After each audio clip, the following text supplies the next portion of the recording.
Welcome to Forum 360 for a global outlook with a local view. I'm Leslie Ungar, your host today. We are always thrilled when someone chooses to come to Northeast Ohio. Today's guest, some may be surprised, was invited not simply because he chose to come to Northeast Ohio, even giving up life in Denver, Colorado to take this position. He was not invited simply because he is the new CEO of one of Northeast Ohio's crown jewels, Akron Children's Hospital. He is invited because he is in an elite group. There are only 3 other members that I know of in this group. People who answer and answer quickly, email, even from people they have not met before. Welcome to Forum 360, Chris Gessner, since just October 2021, CEO of Akron Children's Hospital. We welcome you not only to the show, but we welcome you to Northeast Ohio. Thank you, Leslie. It's great to be here. My pleasure to join your show. Thank you. And wonderful to come back to the Midwest after about 3 years in Denver. Well, I'm going to ask you about Denver in a little bit, because my dad always had this dream of living in Denver, Colorado. But before that, I want to ask you, because this applies to everybody, whether they have kids or not, they're in healthcare or not, never having had any introduction or communication with you, I email you one day. You answer me within 10 minutes, and you answer me with a substantial contribution that's not just, walking the fence of being politically correct. You actually gave me substance. So I want to start out by asking you, what is your philosophy on how you answer email? Because some people, they pick and choose. They only answer some people or people they know, or they prioritize. What is your philosophy on how you answer email?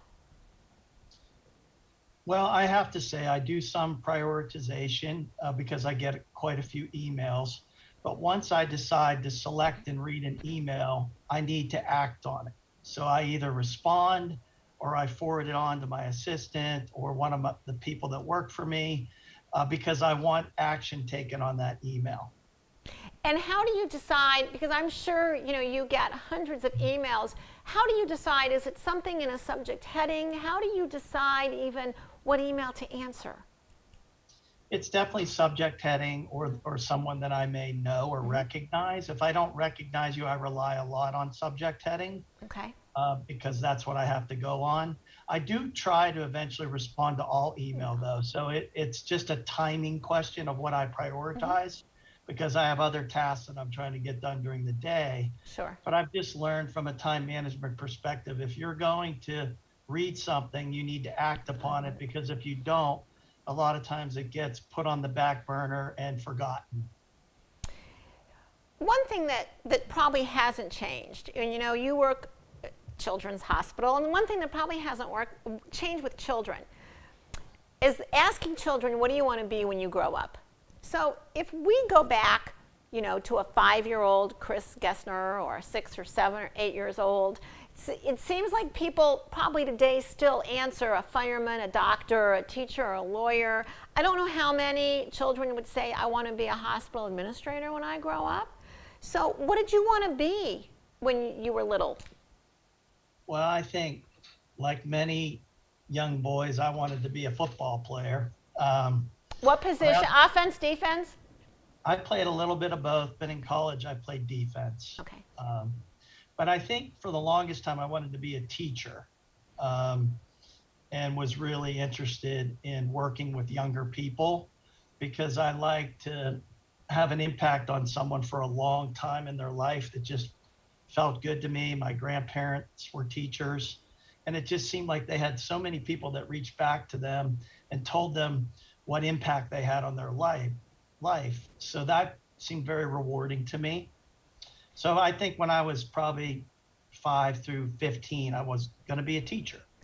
Now, as a communication coach, I have a saying that there are no such thing as little things or big things. I think anything has the potential to be big at any moment. So take us back to the summer that you were doing some work around a hospital. Right. And by chance, a chance encounter perhaps changed your career path. Would you Sure. tell us about that? So Latrobe Area Hospital was my local community hospital. My dad was a pediatrician who was on staff there. And I had gone to high school close by and had gone on to college and was working in the summer with the marketable skills that I had. I was basically doing manual labor.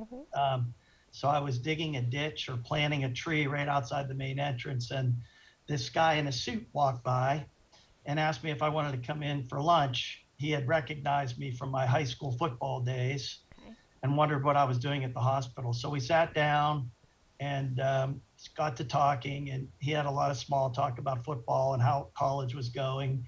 And then I basically said, excuse me, but what do you do here? And he said, well, I'm the hospital administrator. And at that point in time, I did not even realize hospitals had such a thing. I just assumed that nurses and doctors ran the hospital. But he explained his role and how he interfaced with the community board and that he managed the business affairs of the hospital. And at the time, I was an economics major trying to figure out what was next. Still thinking about being a teacher, but perhaps wanting to do something else, not sure. And I remember saying to him, well, what do you like about your job? And he came back and said, I really like the variety. Every day, I meet with different people. I meet with nurses, therapists, surgeons, architects, accountants, the whole world, and all the different people that work in the world seem to work in healthcare. And so every day is different. Every month is different. It just really excites me. And that really is what sort of got me interested in healthcare administration as a profession. Now, I think the people listening and watching may or may not know that hospital CEOs often in today's world are not physicians. I would say that the skills as an observer and someone that's had the opportunity to work with some people around a hospital, that the skill set perhaps to be a good physician and a good administrator are not the same. So where do those two skill sets intersect? What does being a, quote, good hospital administrator, what does that involve?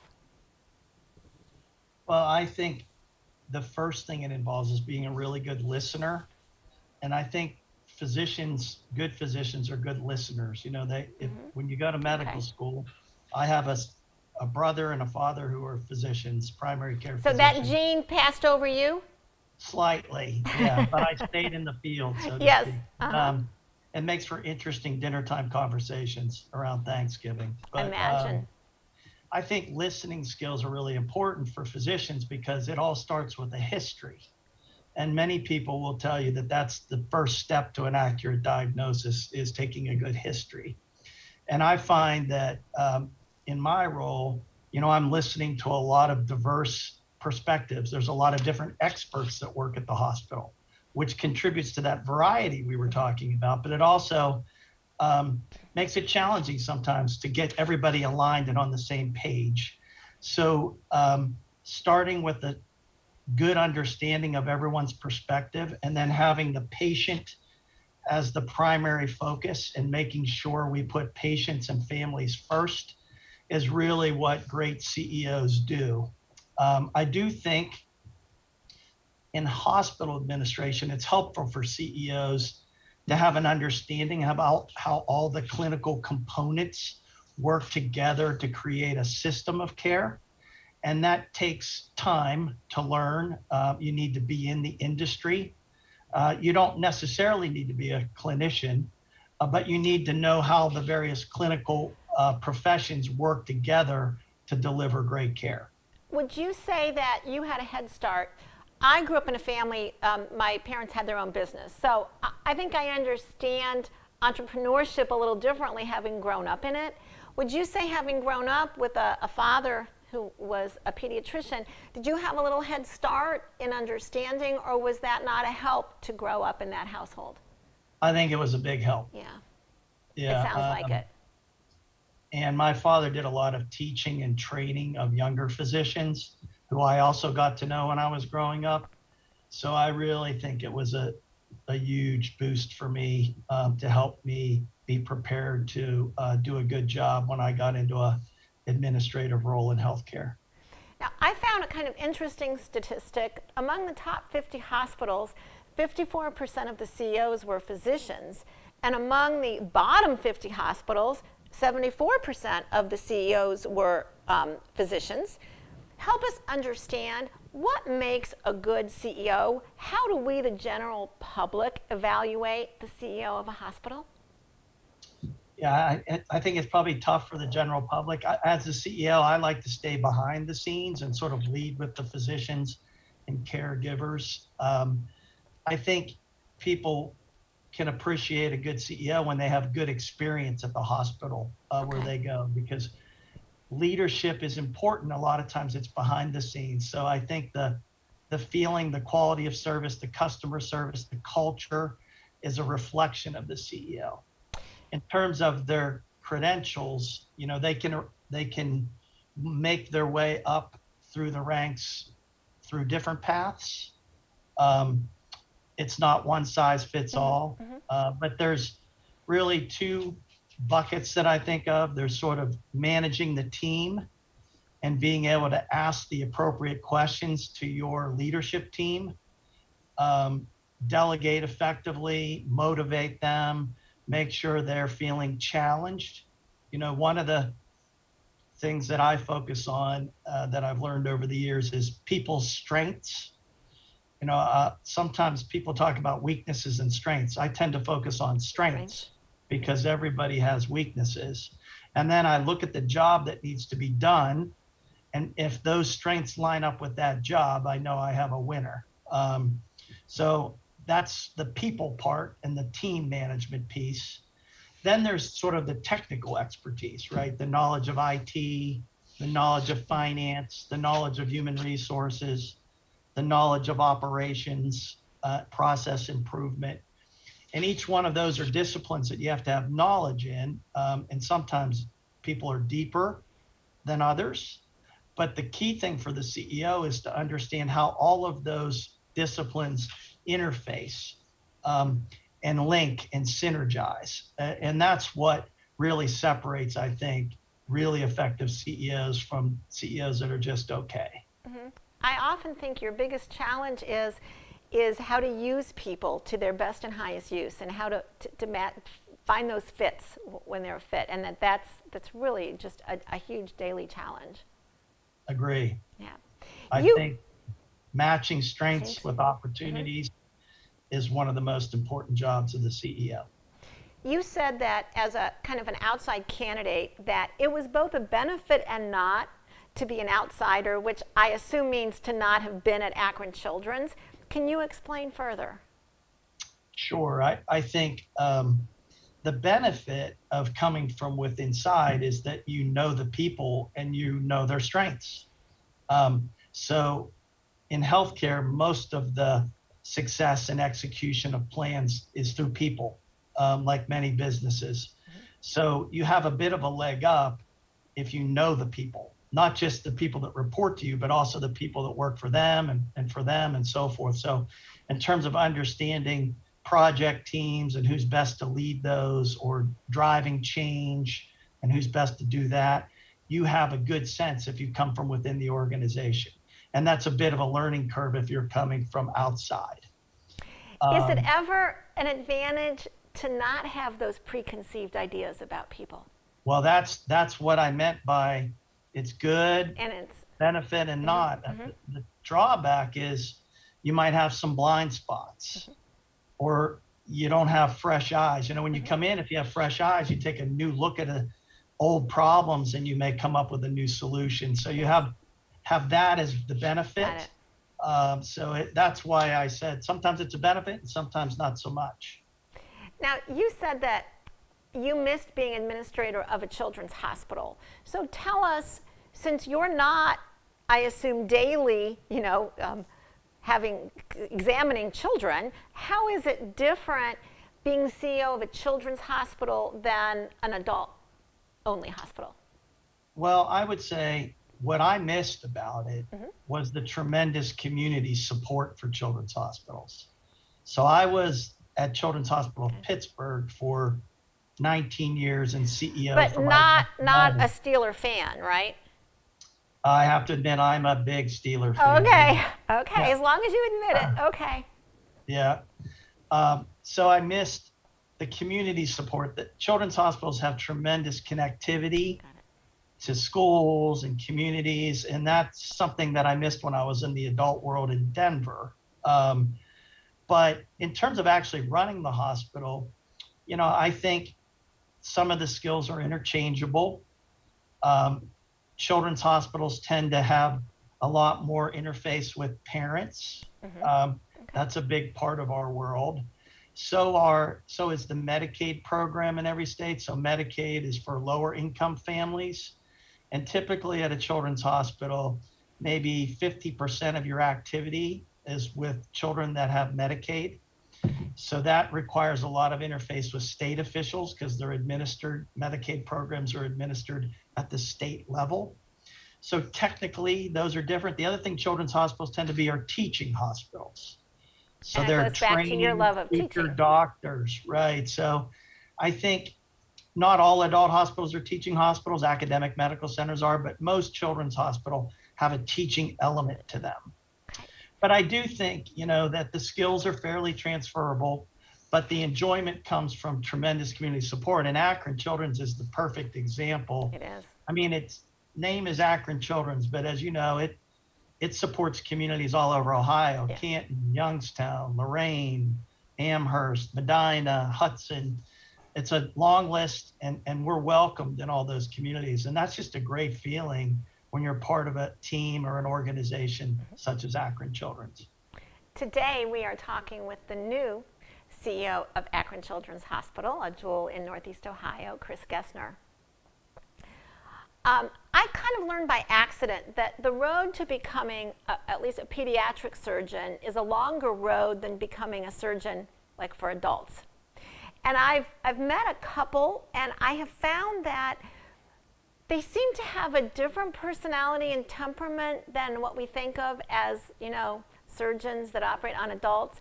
Do you find that doctors that work around children are different, or is it just depends on who?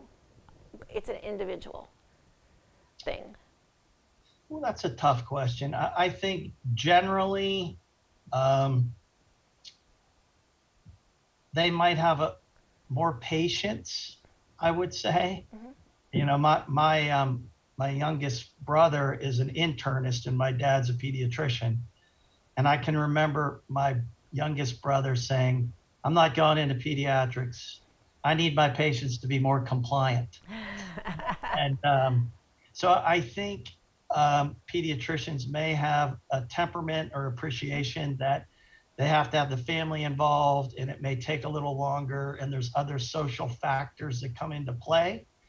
But that is sort of painting with a broad brush. I've certainly found adult physicians that I've worked with who also have patients and deal with difficult family issues too. So I'm not sure that's a real hard rule, but pediatricians tend to be very family oriented, good listeners, and I think they're very patient people for the most part. Now, my favorite topic and my least favorite topic, same topic, vaccines. I don't know if it's something that you're at liberty to talk about now because of what's going on with the mandates and the hospital, but you supported a vaccine mandate even when you didn't have to, when it was a choice and you didn't have to, wanting, in my words, the Akron Children's to be a place people felt safe to go. I wondered if you could talk to us about your decision or the hospital's decision to mandate it when they didn't have to from the government. Yeah, I think it was a very tough decision, but an easy one to make if you're going to prioritize children's health. So when you think about children's hospitals, approximately a third of our patients are unable to be vaccinated. And fortunately, most children who get COVID don't get that sick and require hospitalization. But the children that do tend to be the vulnerable children or children that are immunocompromised or children that have other comorbidities. And in my mind, those are our children. You know, those are the people we're here to take care of. So we need to make sure and do everything we possibly can to make sure we're not spreading that disease or virus, and making sure that those families feel comfortable seeking our care for other problems that they have. And masking and hand washing, they're all important, but that's not everything we could do. We knew the vaccines were safe. We knew they were effective. So the mandate was just a natural next step as a commitment to our values of making sure we're there for every child, not just the ones that are healthy, but the ones that are immunocompromised, because there's no other place for those children to go. You know, I like to use the example. I applauded Starbucks. I think they mandated the vaccine for baristas. And I thought that was a big step forward. But when you think about Starbucks, I mean, people have an option to where they go get their coffee. But kids that live close to Akron Children's that are immunocompromised, they're pretty much coming here because they need to interface with us on a regular basis. So I think the bar is even higher for those of us in healthcare, and that's why we followed through with the mandate. Do you think that that made Akron Children's stronger in the long run, or did that cause problems that made them any weaker? Well, you know, I have to tell you, we lost some good people. You know, we ended up losing about 66 people that just had philosophical differences, is the way I would put it. And I feel bad because there were some very good people there, people that were committed, highly skilled, and competent. So it was tough for us to go through that. But I think overall, our team, our organization rallied around the challenge, and we came out stronger. Not those 60 plus people in particular, but when you think about all of the pushback with vaccine, does it surprise you to look at the differences of opinion that there have been about, you know, the great development of a vaccination? Does it surprise you? Did it surprise you? Does it surprise you? Well, what surprised me was how quickly we were able to develop an effective vaccine. And I think that gets lost in the politics. It's really quite miraculous, really. You know, when the pandemic first hit, I have good friends that developed vaccines at Children's Hospital of Pittsburgh, and I can remember talking to them, and they said, the good news, Chris, is we'll get a vaccine. You know, there's other coronaviruses that are circulating that are less severe, but that work has been done on those vaccines. So we'll pick it up and we'll get one, but it might take 3 years. And so it's hard for me to imagine the world right now without vaccines. So it surprises me that people continue to sort of attack the vaccine or not support the vaccine when the data is pretty clear that the vaccine is effective at, you know, preventing severe illness for sure. In the remaining minutes that we have, I'm going to ask you for some 1 or 2 word answers. What is one thing that you know for sure? I know for sure that I'm a work in progress. One thing that gives you hope? Watching Ted Lasso. Then that saves my question of your favorite binge program. One thing that you wished you would have known when you were 20? Oh, when I was 20, I wish I would have known how important it is to be able to disagree without being disagreeable. Who inspires you? My parents inspire me, both of my parents. Make sure you show them this video, okay? I'll have to try to do that. Yes. What would surprise us to know about you? Well, most people don't know. You know, I have told you that I played a lot of sports growing up, but I was also Nicely Johnson in my senior class musical, Guys and Dolls. Okay. You came from Pennsylvania via Colorado. What surprised you about Northeast Ohio? How close Akron is to Cleveland. Even though I was only 2 hours away in Pittsburgh, I didn't appreciate the proximity. Okay. And have you been here long enough to choose a favorite between Skyway and Swenson's? I've only been to Swenson's. It was very good, so I'll have to try Skyway. Okay. I have a saying that there's no such thing as little things or big things. They all have the potential to be big. Answering all email, big or little, I say big. Having the courage to give an opinion in a cancel culture world, big or little, I say big. After talking with our guests today, I hope you feel that way about the future of Akron Children's Hospital, with more than 6,600 employees and 468 beds. Big. We thank our guest today, Chris Gessner, CEO, Akron Children's Hospital, who chose to come to Northeast Ohio from the Denver area. I'm Leslie Ungar. Thank you for joining us today on Forum 360 for your global outlook with a local view. Forum 360 is brought to you by John S. and James L. Knight Foundation, the Akron Community Foundation, Hudson Community Television, the Rubber City Radio Group, Shaw Jewish Community Center of Akron, Blue Green, Electric Impulse Communications, and Forum 360 supporters.